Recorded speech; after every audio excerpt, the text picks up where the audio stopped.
leaving no one behind, acting together for the advancement of peace, sustainable development, and human dignity for present and future generations, is a theme that particularly resonates with our aspirations in the Democratic Republic of Congo.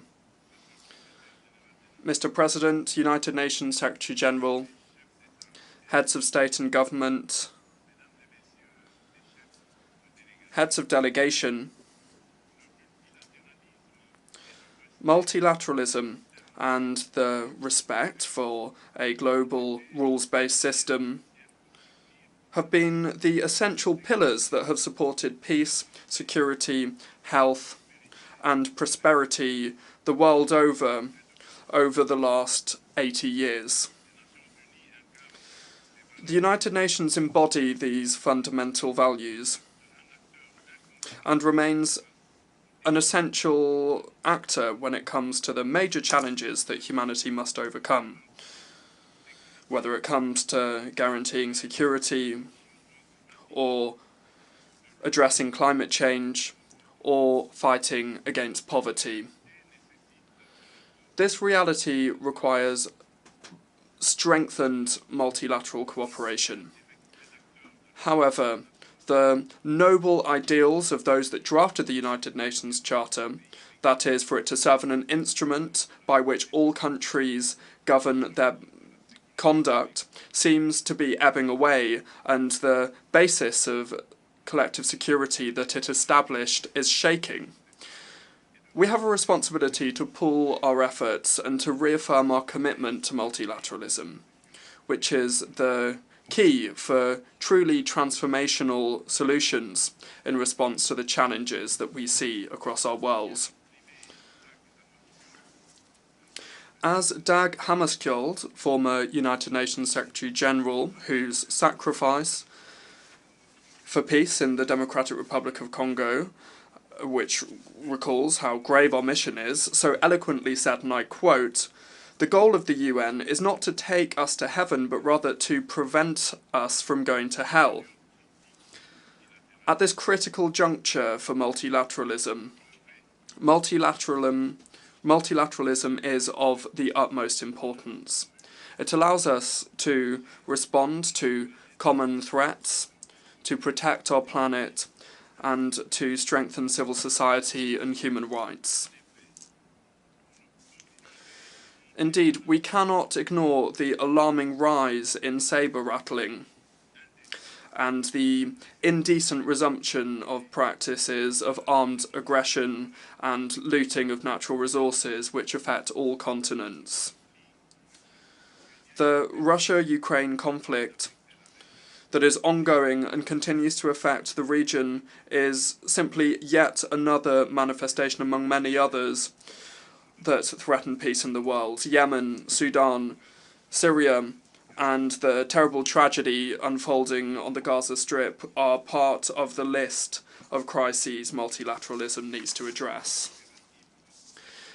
It is essential to act together to progress towards peace, sustainable development, and human dignity, thereby ensuring a better future for future generations. Let us not leave anybody by the wayside. This is the clear and relevant message that's inspired the theme selected to guide the work of this 79th session of this august assembly. Mr. President, the Pact for the Future and its annexes, that is the Global Digital Compact and the Declaration on Future Generations that we adopted during the recent Summit of the Future, highlight the importance of active collaboration to achieve a common vision of a peaceful and prosperous future. These documents represent an essential commitment to put an end to conflicts, to tackle extreme poverty and hunger, and to address challenges such as displacement of populations, illegal immigration, food insecurity, pandemics, and the risks associated with new technology. At the same time, the Global Digital Compact is an essential pillar part of our quest for a prosperous future and is at the heart of the fourth industrial revolution, where digital technologies have become essential. This digital transition is an unprecedented opportunity to achieve the Sustainable Development Goals by 2030, in particular for the least developed countries. It seeks to reduce the digital gap and to onboard unconnected populations with digital services with a high social impact. However, in order to address this major challenge inherent to the digital revolution, global reforms are required, involving a reassessment of the international financial architecture and involving adequate financing. For this reason, the Democratic Republic of Congo aspires to attract investment to develop connectivity in Africa and calls for cooperation from multilateral partners and telecommunications operators, with knowledge transfer being key. Indeed, support for the grid development process in our country is a promising solution to link the south and north of Africa and also to link the Indian Ocean to the Atlantic. This includes the establishment of viable partnerships with the Grant UNGA hydroelectric project that seeks to respond to the growing energy demand of our country, which has been increased by the proliferation of connected devices. Furthermore, it's essential to strengthen traceability of strategic minerals, which are essential, and also technological equipment in order to ensure a responsible and sustainable exploitation of our resources.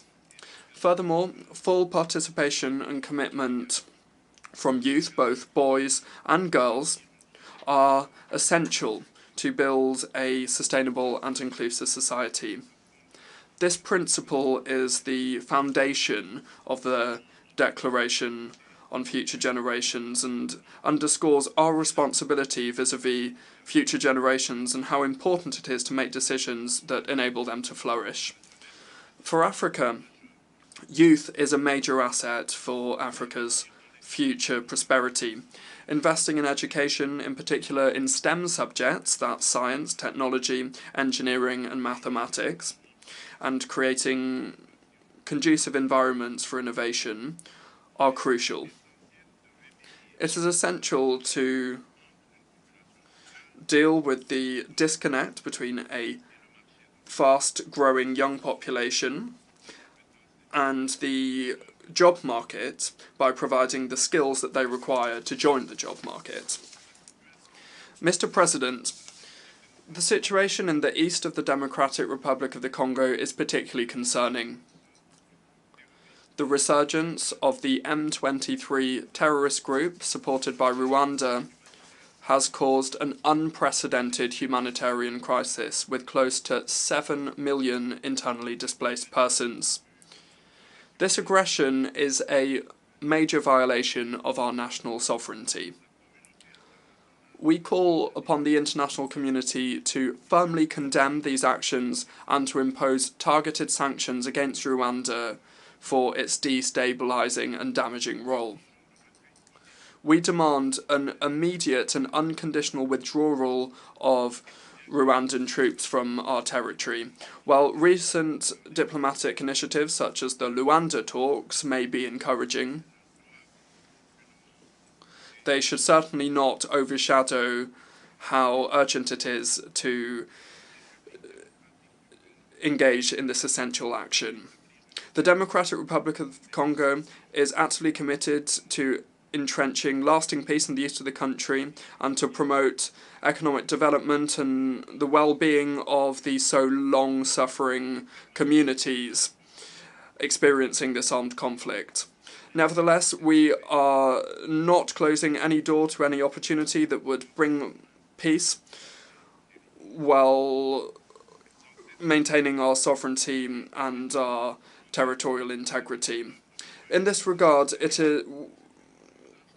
We are resolutely committed to implementing the roadmap adopted as part of the Luanda process, and I fully support that promotes high-level dialogue seeking to re-establish trust between the Democratic Republic of Congo and Rwanda, while minimising the risk of the current security crisis descending into a regional conflict. Furthermore, my country remains open to any other initiative by our partners that would contribute to achieving this noble goal of peace. The Democratic Republic of Congo reaffirms our firm will to ensure lasting peace. Under my leadership, we are steadfast in our commitment to pursue the implementation of the Programme for Disarmament, Demobilisation and Community Recovery and Stabilisation, the PDDRCS, which is a key part of our national strategy to disarm, demobilise and reintegrate combatants by providing them viable economic opportunities that are also sustainable, while at the same time stabilising the regions affected by conflict. By ensuring a post-MONUSCO transition, we are also prioritising the repatriation of foreign combatants. The PDDRCS is a crucial tool for peace in the Democratic Republic of Congo, and I invite our partners and our friends to support it. Furthermore, thousands of victims of the genocide for economic gain in the Democratic Republic of Congo, in short, the Genocost, continue to suffer from the devastating consequences of a past marked by violence and impunity. Recognising and addressing the effects of this tragedy is crucial to enable the recovery and reconstruction of the affected communities. Beyond immediate humanitarian aid, a long-term approach focused on justice, reconciliation and sustainable development is essential to allow the victims to recover and to return to a decent life. Therefore, the government of the Democratic Republic of Congo decided to make the 2nd of August National Day, the Genocost Day, which is dedicated to the victims of the odious crimes perpetrated by rebels supported by multinational corporations and states in the region. This is a national day of coming together, and it allows us to confront our painful past so that we can move forward. It's essential to strengthen the historic conscience of our country and to affirm the determination of our nation to prevent such barbarous acts from repeating. President, terrorism is a serious threat to international peace and security, and it affects all the regions of the world. Having raged in Asia, in Western Europe and in North America, this scourge now seems to be entrenching itself in Africa. As a member of the Global Coalition Against the Islamic State, the DRC urges the United Nations to ramp up its efforts to implement the recommendations of this organisation, in particular when it comes to the Akaba process. Terrorism, which is raging in the east of our country, is closely linked to the looting and illegal exploitation of our natural resources.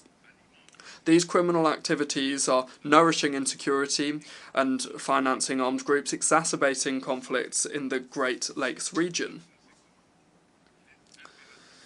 It is therefore essential for the United Nations to envisage severe sanctions against those responsible for these economic crimes in order to break this vicious circle and to foster peace, sustainable development and human dignity for future generations.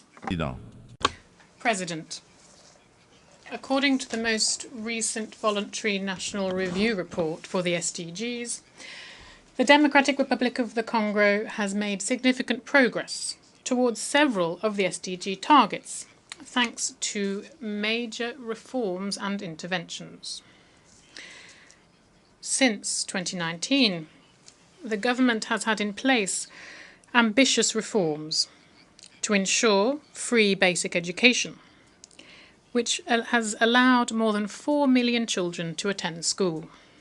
Moreover, several measures have been taken to strengthen social protection, to introduce universal health coverage, and to promote gender equality, as well as fostering and supporting the development of infrastructure and rapid industrialization via, inter alia, the creation of special economic zones. Despite this progress, the Global Report on the Sustainable Development Goals underscores that at the current tempo, the Democratic Republic of the Congo will not be able to achieve the SDGs by 2030 due to persisting inequality and vulnerabilities, which are exacerbated by armed conflict. When faced with this challenge, a roadmap has been developed. This covers all the specific actions, interventions and reforms needed, the aim being to accelerate progress and tackle the issues set forth in the 2030 Agenda, with some measures underway already to make sure that the DRC will be in line with these SDGs by 2030. For this to work, the Democratic Republic of the Congo needs an annual investment of around $32 billion. It is therefore indispensable to strengthen partnerships for sustainable investment and to promote peace in order to support stable socio-economic development.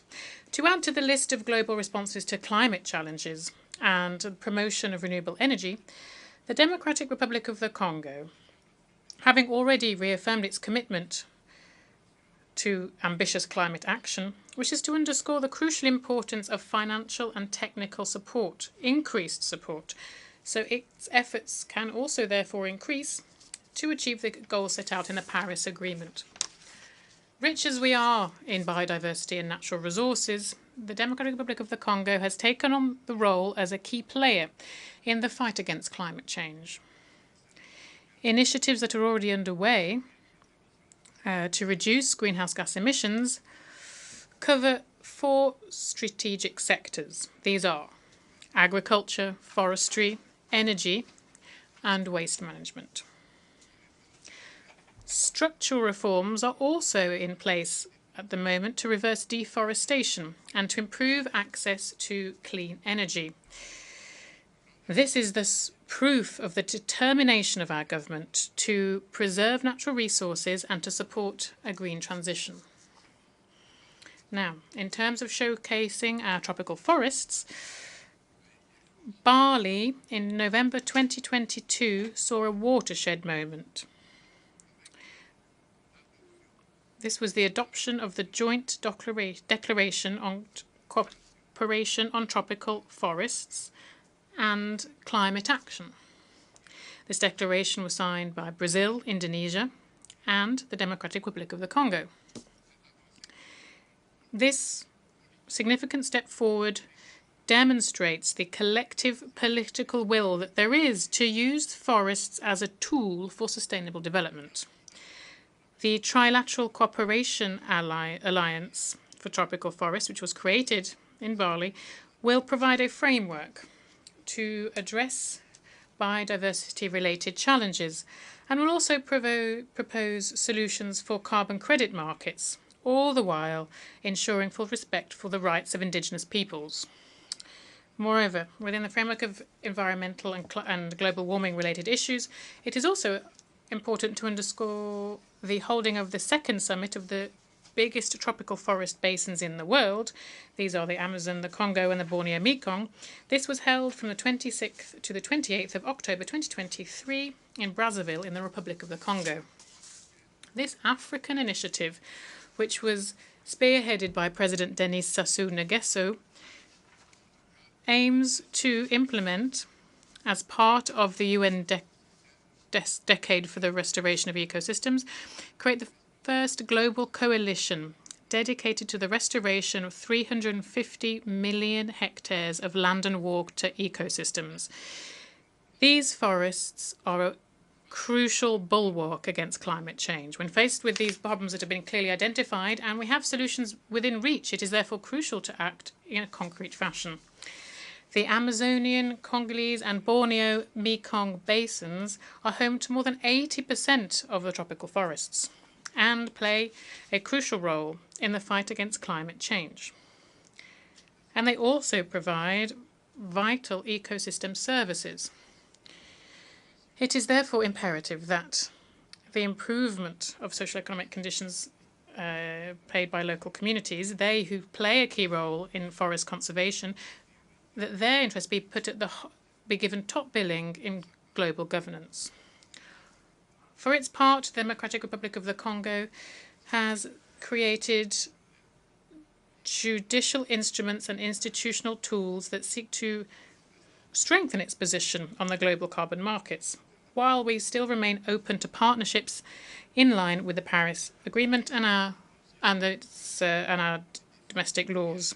The growing awareness of the challenges linked to climate instability and the depletion of natural resources, which are often the origin of armed conflicts, this underscores the need to act on these issues.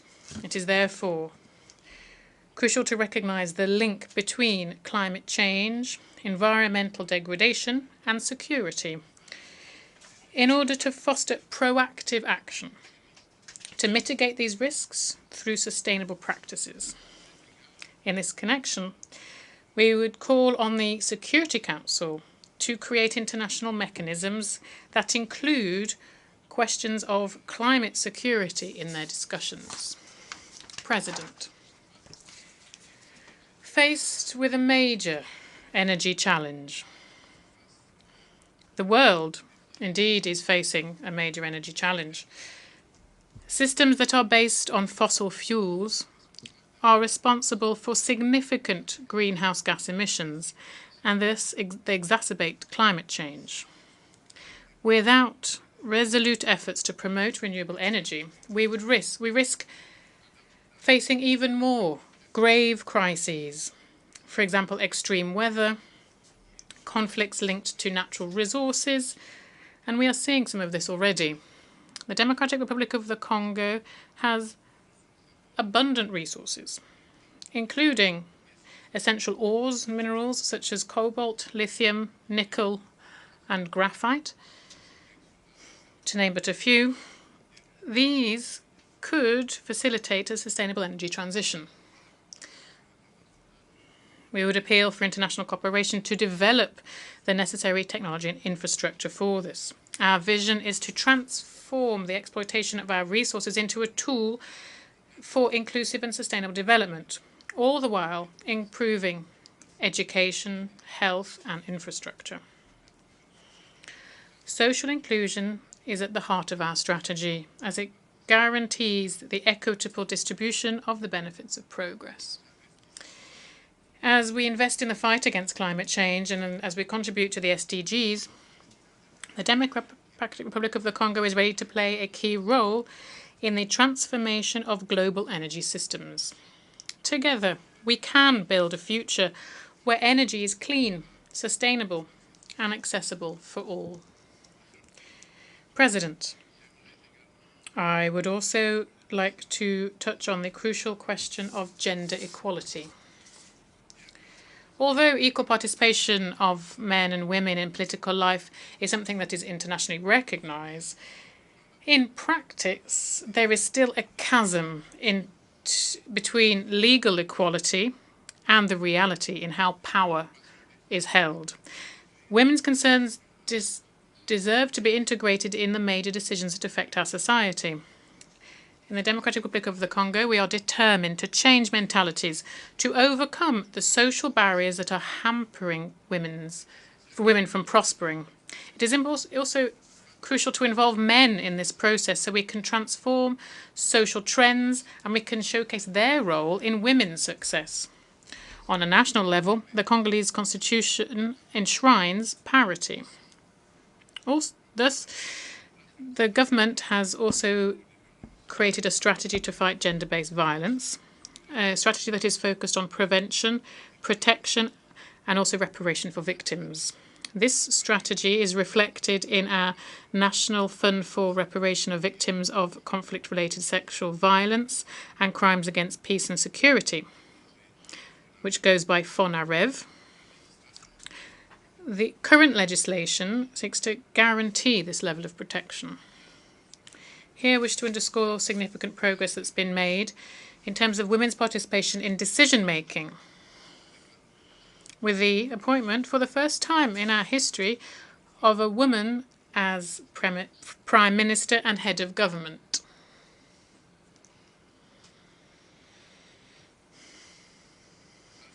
We're also seeing increased presence of women in governmental bodies, as well as in the judicial system and the parliament, as illustrated by the appointment of women as the first President of the Council of State and the head of the Central Bank of the Congo, President of the United Nations General Assembly, United Nations Secretary General, heads of state and government, heads of delegation. Ladies and gentlemen, as we leverage this momentum, it is crucial that the international community, under the aegis of the United Nations, continue to support the processes underway and reinvent themselves when faced with the challenges of the current world. To retain the trust of the international community, the United Nations must prove how it is able to adapt to contemporary changes and overcome these in an effective and responsible way. It is crucial to breathe new life into multilateralism through targeted reforms of the United Nations Charter on key issues such as the Security Council, the veto, Chapter 7, and the use of force. Nevertheless, that won't be enough. Coordination and cooperation between the different institutions and agencies of the United Nations must also be improved. Numerous global issues are often dealt with redundantly in different fora, sometimes taking contradictory angles, while other problems remain completely sidelined. And each international bureaucracy seeks to justify its own existence. In this connection, while we commend the support of the United States, I would reiterate with strength on behalf of all African countries the request for 2 permanent seats at the Security Council for African countries.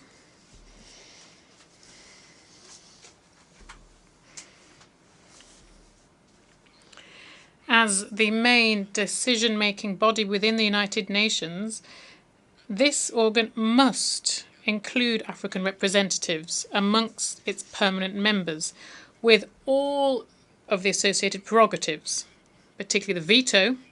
This is to guarantee fair geographic representation.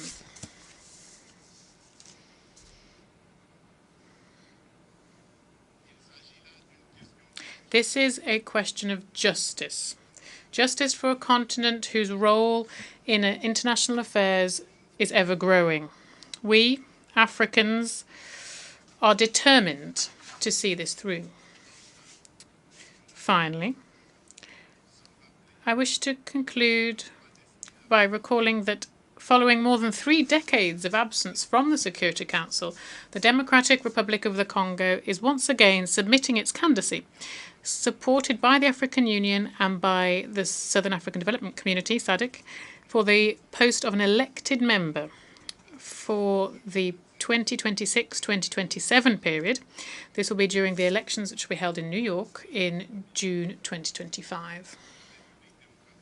The Democratic Republic of the Congo has already filled this function between 1982 and 1983, and 1990 and 1991.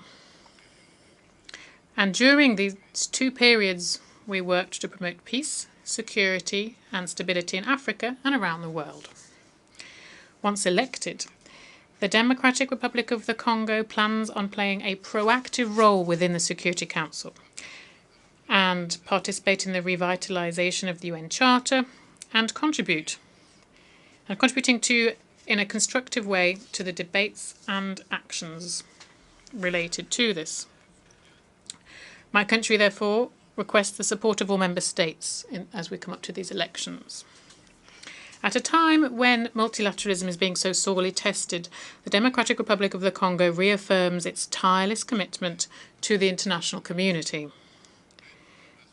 And it is ready to shoulder with honour and responsibility the mission to forge a future where peace and cooperation prevail over conflict and division. Nelson Mandela said, and I quote, "None of us acting alone can achieve success." End of quote. Thus, we are reaching out to each and every one of you, long-standing partners and new allies alike, to together write this new crucial chapter of our collective history. Together, let's make our world a place where every nation, big or small, can prosper in dignity and security. Thank you very much.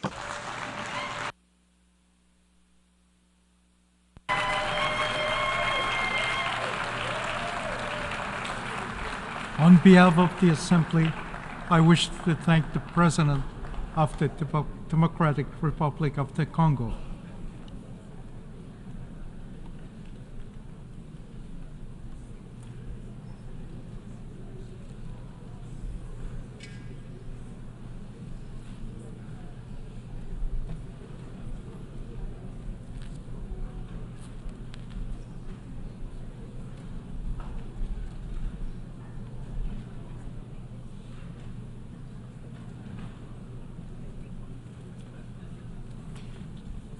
The Assembly will hear an address by His Excellency Umaro Sissoco Embalo, President of the Republic of